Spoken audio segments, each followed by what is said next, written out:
अभी हम आगे बढ़ते हैं और आज दूसरी शेयरिंग प्रेमलता उपाध्याय दीदी से होगी। दीदी नमस्ते। नमस्ते। दीदी जी। जी नाइस दीदी। मेरी मेरी आवाज आ रही है? जी दीदी आ रही है। जी तो ब्रीफली दीदी का परिचय रख देती हूँ।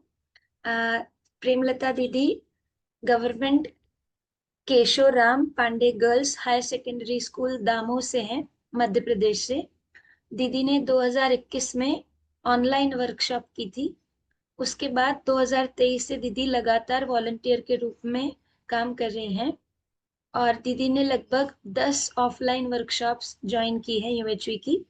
और अभी दीदी श्याम भैया का भी वर्कशॉप कर पाई, अभ्यास सत्र। और दीदी ने पिछला और अभी ये मतलब दूसरा मॉर्निंग सेशन है जो दीदी अटेंड कर पाई हैं। तो दीदी आपका बहुत स्वागत है अपनी शेयरिंग को रखने के लिए। Over to you. जी। बहुत बहुत धन्यवाद निधि जी। सभी को नमस्कार। मैं प्रेमलता उपाध्याय और मैं माध्यमिक शिक्षक हूँ। दमोह में पदस्थ हूँ। मेरे परिवार में दो बच्चे हैं। तो बेटी की शादी हो गई है, उसकी एक छोटी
बिटिया भी है। बेटा नोएडा में इंजीनियर है और मैं यहाँ पर अकेली रहती हूँ। हस्बैंड 9 साल पहले नहीं रहे हमारे बीच में। तो जीवन में बहुत उतार चढ़ाव रहे और अंदर से बहुत सारी नकारात्मकता थी। तो मैंने अपने जीवन को स्थिर बनाए रखने के लिए अपने आप को बहुत सारी चीजों में जोड़ा। तो इसी से राज्य आनंद संस्थान जो हमारे मध्य प्रदेश में, उससे जुड़ने का अवसर मिला। 2021 में जब यहाँ पर यूएचवी इंट्रोड्यूस हुआ और हम लोग को ऑनलाइन सेशन दिए गए, तो शुरू में जब मैं जुड़ी तो मुझे वास्तव में कंटेंट समझ में नहीं आ रहा था। मतलब मैं अपनी समझ विकसित नहीं कर पाई। जब कहा गया कि आपका सुख और मेरा सुख एक है, तो मुझे लगा कि ऐसा तो हो ही नहीं सकता है। आपको कविता पढ़ने में सुख है, मुझे पेंटिंग करने में सुख है, तो एक कैसे होगा। लेकिन धीरे धीरे जब 2-3 सत्र लगातार सुने मैंने, तो मुझे समझ में आया कि हाँ, जो बात कही जा रही है, मैंने इस तरीके से तो कभी देखा ही नहीं, सोचा ही नहीं कंटेंट को। तो मुझे थोड़ी उत्सुकता पैदा हुई और मुझे लगा कि नहीं, मुझे ये सब जानने की जरूरत है और बहुत कुछ अच्छा बताया जा रहा है। तो मैंने फिर अपने आप को थोड़ा मतलब गंभीरता के साथ उसको सुनना शुरू किया। और 2023 में पहली बार ऑफलाइन सेशन जब मिला, तो ऑनलाइन और ऑफलाइन में बहुत फर्क होता है। तो ऑफलाइन में मुझे काफी कुछ कंटेंट समझ में आया कि समझ, संबंध, सुविधा क्या है, किस तरीके से हमें चाहना और योग्यता और ये सारी बातें जो है, और भाव जो 9 प्रकार के हैं। तो मुझे तो पहले, मैंने तो भावों को या किसी चीज को उस तरीके से देखा ही नहीं, अपनी एक अलग पूर्वाग्रह से बनाए हुए थे प्रतिमान। तो मुझे लगा कि हाँ, मतलब मुझे इसमें बहुत कुछ करना है और ये जो सारा कार्य है मेरे अपने लिए है। मैं अपने बारे में बहुत कुछ समझ जो मैंने विकसित नहीं की है उसको कर सकती हूँ। तो लगातार मैं जुड़ी हुई हूँ और अपना, और साथ में अपने परिवार और समाज और प्रकृति के स्तर पर भी अपनी भागीदारी और इनको देख पा रही हूँ। पहले तो समझ ही नहीं आता था।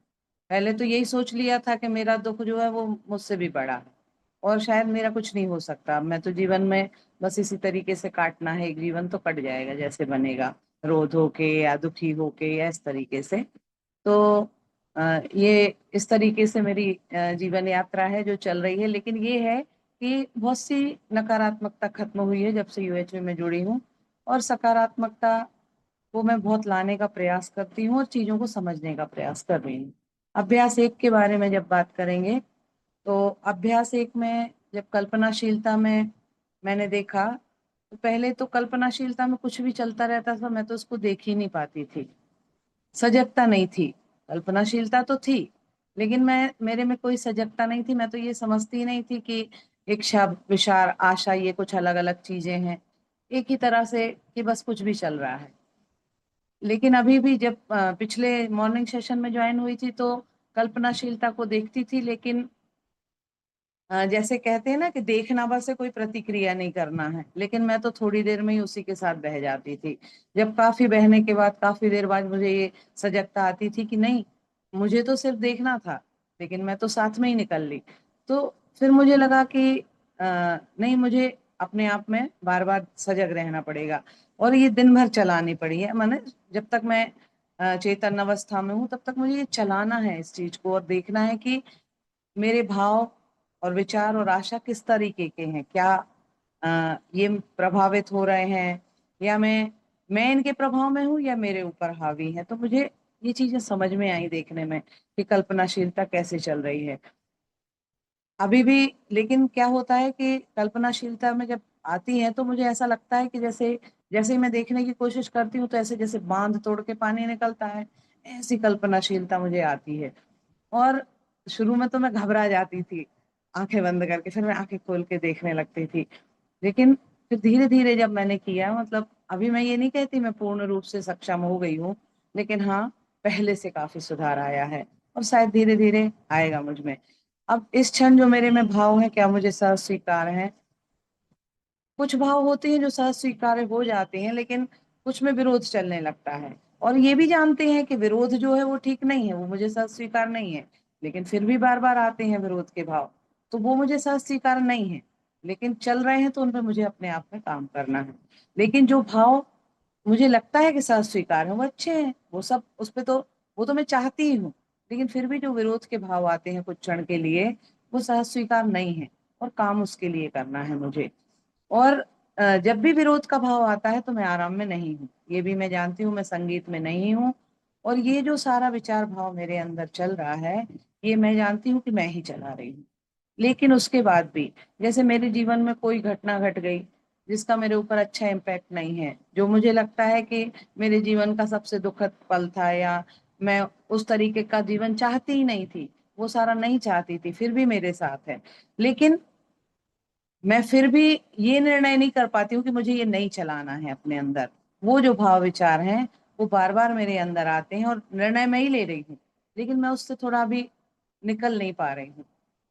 हमेशा यही लगता था कि ये सब अपने आप हो रहा है, लेकिन अब ये समझ पाई हूँ चौथे स्टेप में कि ये निर्णय कि मेरे अंदर क्या चल रहा है, ये मैं खुद डिसाइड कर रही हूँ। लेकिन मैं क्या है, बाहर की परिस्थिति से प्रभावित हूँ, या मैं, कोई व्यक्ति मुझसे कुछ कह दे रहा है, तो मैं दूसरे व्यक्ति से प्रभावित होने के कारण मैं सुख की अवस्था में नहीं हूँ या आराम में नहीं हूँ। तो अब मुझे ये कोशिश करना है कि मैं स्वयं से अपने आप को कंट्रोल कर सकूं, चला सकूं, जो मुझे आराम की अवस्था में रखे, जो मुझे संगीत की अवस्था में रखे, वो मुझे अपने अंदर चलाना। फिर ये जो भी चल रहा है, ये मान्यता के आधार पर ज्यादा था मेरे अंदर पहले, और समझ के आधार पर कम था। बहुत सारी चीजें जो स्थापित थी, क्योंकि कभी भी कुछ विवाद होता किसी से भी, चाहे किसी व्यक्ति से हो, बाहर व्यक्ति से हो, परिवार से हो, कुछ भी, तो मान्यता यही बना रखी थी कि ये मेरा अच्छा नहीं चाहता है। और इसी के आधार पर सारे जो भी रिश्तों में कड़वाहट थी या जो कुछ भी था, वो मान्यता के आधार पर था। तो जब सही समझ के आधार पर सोचना शुरू किया, तो कई बार कल्पनाशीलता में चलाया, तो देखा कि शायद कहीं ना कहीं उसकी जड़ में गलतियां बहुत कुछ मेरी ही हैं, लेकिन मैं तो आंख मीच के ये बैठी हूँ कि गलत सामने वाला है। तो मैं सुख की अवस्था में नहीं हूँ, आराम की अवस्था में नहीं हूँ। तो मैंने उस पर काम किया है, उससे मेरे कुछ दो तीन रिश्ते जो थे वो काफी सहज हो गए। कौन सा भाव सहज स्वीकार है, इसके संबंध में मैं ये कहना चाहती हूँ कि संबंध का भाव ही स्वीकार्य है, और कभी यदि विरोध का भाव आता भी है तो थोड़ी देर बाद जब भाव पे विचार पे ध्यान देती हूँ तो मुझे लगता है कि ये तो ठीक है ही नहीं। और क्यों, मैं व्यवस्था में ही जीना चाहती हूँ, सह अस्तित्व में ही जीना चाहती हूँ, तो क्यों मैं विरोध का भाव करके अव्यवस्था और संघर्ष की अवस्था में पहुंचती हूँ। लेकिन बार बार स्लिप होती हूँ, क्योंकि अभी ये जो लगातार मेरा अभ्यास चला है ये उस तरह का नहीं था। और ईमानदारी के साथ स्वीकार करती हूँ कि मुझे अपने ऊपर शायद अभी बहुत कुछ काम करना है। पूरी प्रकृति और हम चार स्तर पर जीना समझ पाई हूँ। पहले तो इतनी भी सही समझ नहीं थी। ये तो जानती हूँ कि हमें सबके साथ अच्छा रहने के लिए, सबके साथ सहअस्तित्व में रहने के लिए कार्य करना, इतना तो समझ थी। लेकिन उसमें भागीदारी अपनी, सिर्फ अपने आप में भागीदारी, अपने परिवार में भागीदारी, इसको ज्यादा देख पाती थी। लेकिन अब जब जुड़ी हूँ तो चार स्तर की जो भागीदारी है, स्वयं में, परिवार में, समाज में और प्रकृति में, इसको मैं देख पाई हूँ। और अब मैं सोचती हूँ कि जो इन सब ने मेरे लिए किया है, मैं उनके साथ अपना किस तरीके से भागीदारी निभाऊं कि मैं उनको कुछ वापस कर सकूं जो मुझे मिला है। जो यहाँ तक पहुंचाने में सब लोगों ने मेरी मदद की है या जो भी किया है, मैं उनका किस तरीके से वापस कर सकती हूँ और मैं अपनी भागीदारी किस तरह निभा सकती हूँ। और भाव, संबंध, व्यवस्था, सह अस्तित्व, इस सब में मैं संगीत में रहना चाहती हूँ, सुखी रहना चाहती हूँ।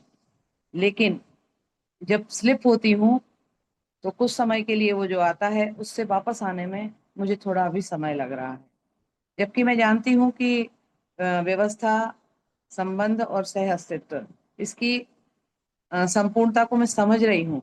लेकिन उसके हिसाब से अभी पूरा पूरा भाव, विचार और अ, आशा में काम मैं उतना कर नहीं पा रही हूँ। आराम की अवस्था चाहती हूँ, सुखी रहना चाहती हूँ। तो मुझे ये लगता है कि शायद अभी कुछ समय और मुझे लगेगा। जब दूसरे स्तर पर आते हैं तो अभ्यास दो अभ्यास 2 में जब मैं जाती हूँ तो मैं देखती हूँ कि मैं और शरीर दोनों सह अस्तित्व में रह रहे हैं। आत्मा वगैरह जो हम बहुत सारे ग्रंथ पढ़े हैं तो उनमें ये तो जानते हैं कि चैतन्य अलग है, शरीर अलग है, दोनों की नीड्स भी अलग अलग हैं। ये वास्तविकता तो जानते थे पहले से। मैं और शरीर सह संबंध, सह अस्तित्व में रह रहा है, मतलब दोनों की नीड अलग अलग है। दोनों को शरीर की अलग आवश्यकता है पोषण के स्तर पर, और मैं की अलग आवश्यकताएं हैं सम्मान, स्नेह, भावों के आधार पर। और दोनों की क्वांटिटी, क्वालिटी भी अलग अलग है, ये समझ पाई हूँ अच्छे से। और शरीर को क्या करना है, क्योंकि शरीर को पोषण के स्तर पर ये सारा निर्णय भी मैं ले रहा है, तो मैं दोनों को अलग अलग करके देख पाई हूँ। नहीं तो पहले तो शरीर और मैं को एकाकार देखती थी, और पूरा ध्यान शरीर पर ज्यादा था और मैं के ऊपर कम कार्य कर रही थी। मतलब आस्वादन और चयन के स्तर पर कार्य ज्यादा था, जैसे खाने पीने में भी है, जो चीज अच्छी लग रही है उसको खा लेना। और मतलब पोषण के स्तर पर नहीं सोच पाती थी। लेकिन अब इधर ध्यान गया है और लगातार उसमें मैं अपने आप को समझ के आधार पर सुधारने का प्रयास कर रही हूँ। और जैसे चयन के आधार पर तो कपड़े वगैरह के प्रति मेरा बहुत मोह था, और जब कहा गया कि अपने पास गिनती करके कि कितने कपड़े हैं, क्या हमें इतनों की आवश्यकता है, तो मैंने गिने तो मेरे पास बहुत ज्यादा कपड़े हैं।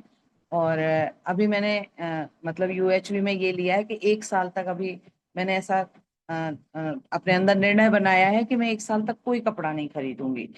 क्योंकि मैं बहुत जैसे ही देखती हूँ, दुकान में जाती हूँ, क्योंकि मैं मार्केट में से रोज स्कूल जाती हूँ, तो मेरा मन बहुत ललचाता है लेने के लिए। लेकिन मैं 3 बार गई हूँ अभी, तो मैं लौट आई हूँ बिना लिए। तो मैं अपने ऊपर बहुत कंट्रोल कर रही हूँ कि वास्तव में मुझे इतने की आवश्यकता नहीं है। लेकिन सिर्फ ये थोड़ा दिखाने के लिए भी कि सब लोग, हमारे स्कूल में थोड़ा ऐसा एक कंपटीशन टाइप का कि कितनी अच्छी साड़ी इनकी उनकी थोड़ा चलता है, तो मैं भी उसमें ही शामिल थी। लेकिन अब मैंने सोचा है कि नहीं, ये इस स्तर पे जीना सही नहीं है। और मैं दूसरों को भी, ये अपने स्कूल में भी सबको ये कहती हूँ कि ये कपड़े ही कपड़े, साड़ी साड़ी की बातें क्यों होती हैं, क्या हम और कोई बात नहीं कर सकते हैं हम लोग। मैंने उनको भी ये सारी चीजें जो मैं सीख के जाती हूँ तो उनको भी बताती हूँ, तो उन लोगों ने भी कहा है कि हाँ, हम लोग भी अपने ऊपर ये प्रयास करेंगे। तो मैं चयन, आस्वादन के स्तर से थोड़ा ऊपर निकलना चाहती हूँ। और संवेदना की बात है तो शरीर को बिल्कुल संवेदना को पढ़ना, शरीर शरीर में जो भी संवेदनाएं हो रही हैं उसका निर्णय मैं ही लेता हूँ, चाहे उसको किस तरीके से पढ़ना है।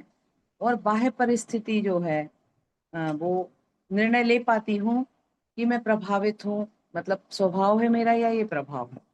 तो अभी तो ज्यादातर प्रभाव में है, क्योंकि सारा रिमोट कंट्रोल जो है बाहर की ओर दिया हुआ है।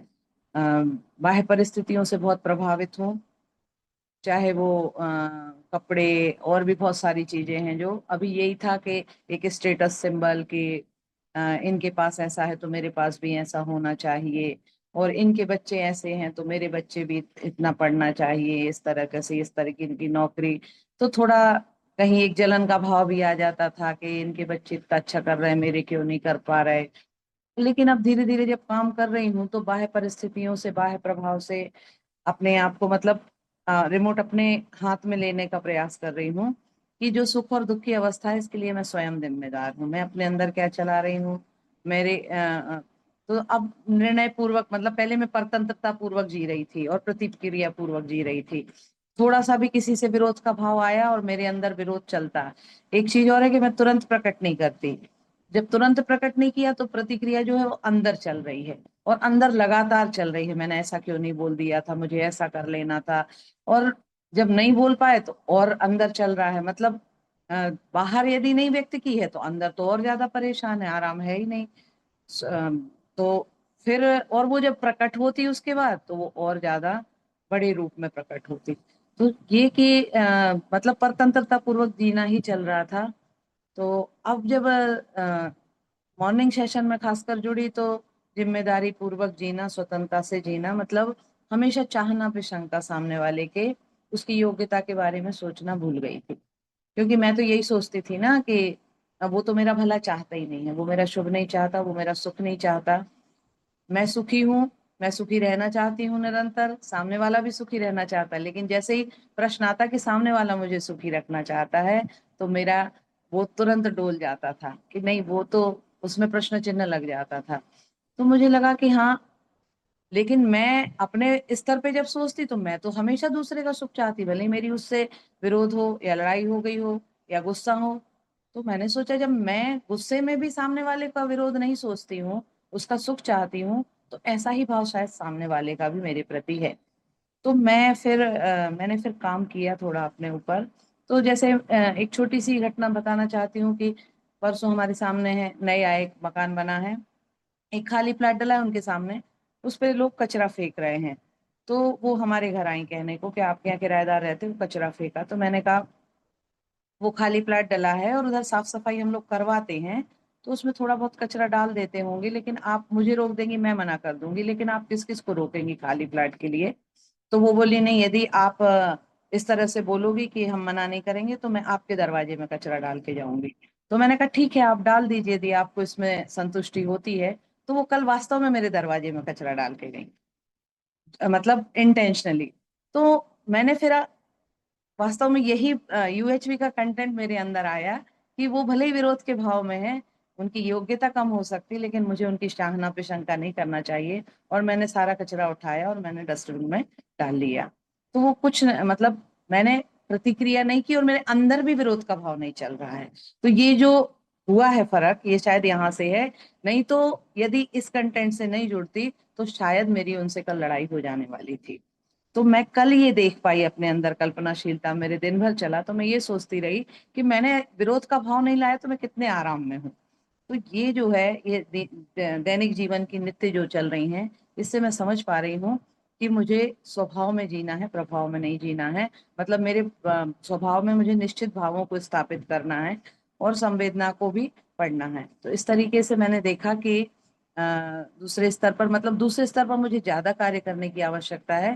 पहले स्तर पर मैं कुछ कुछ अपनी समझ बना पाई हूँ। अब ये देखना है कि सुख स्वभाव में है या प्रभाव में। तो सुख निश्चित रूप से स्वभाव में है, और प्रभाव को जैसे जैसे कम करेंगे तो हमारे स्वभाव में वो परिलक्षित होगा ही। और मेरा कार्यक्रम जो है आगे, ये है कि मैं अपने आप में परिवर्तन करके लोगों के बीच में रखना चाहती हूँ कि लोग मुझे देख के मुझे कहना ना पड़े कि ये करना है या ये करना है। यदि मेरे आचरण में, ये जीने में मेरे इस तरह का ये वाला कंटेंट आए, तो लोगों को अपने आप उसकी समझ आएगी और वो लोग कहेंगे। हालांकि कुछ कुछ परिवर्तन हुआ है, लोग कहते हैं कि आप हमें भी बताओ, आप कैसे इतने कूल हो जाते हो, कैसे गुस्सा नहीं आता है उस तरीके से।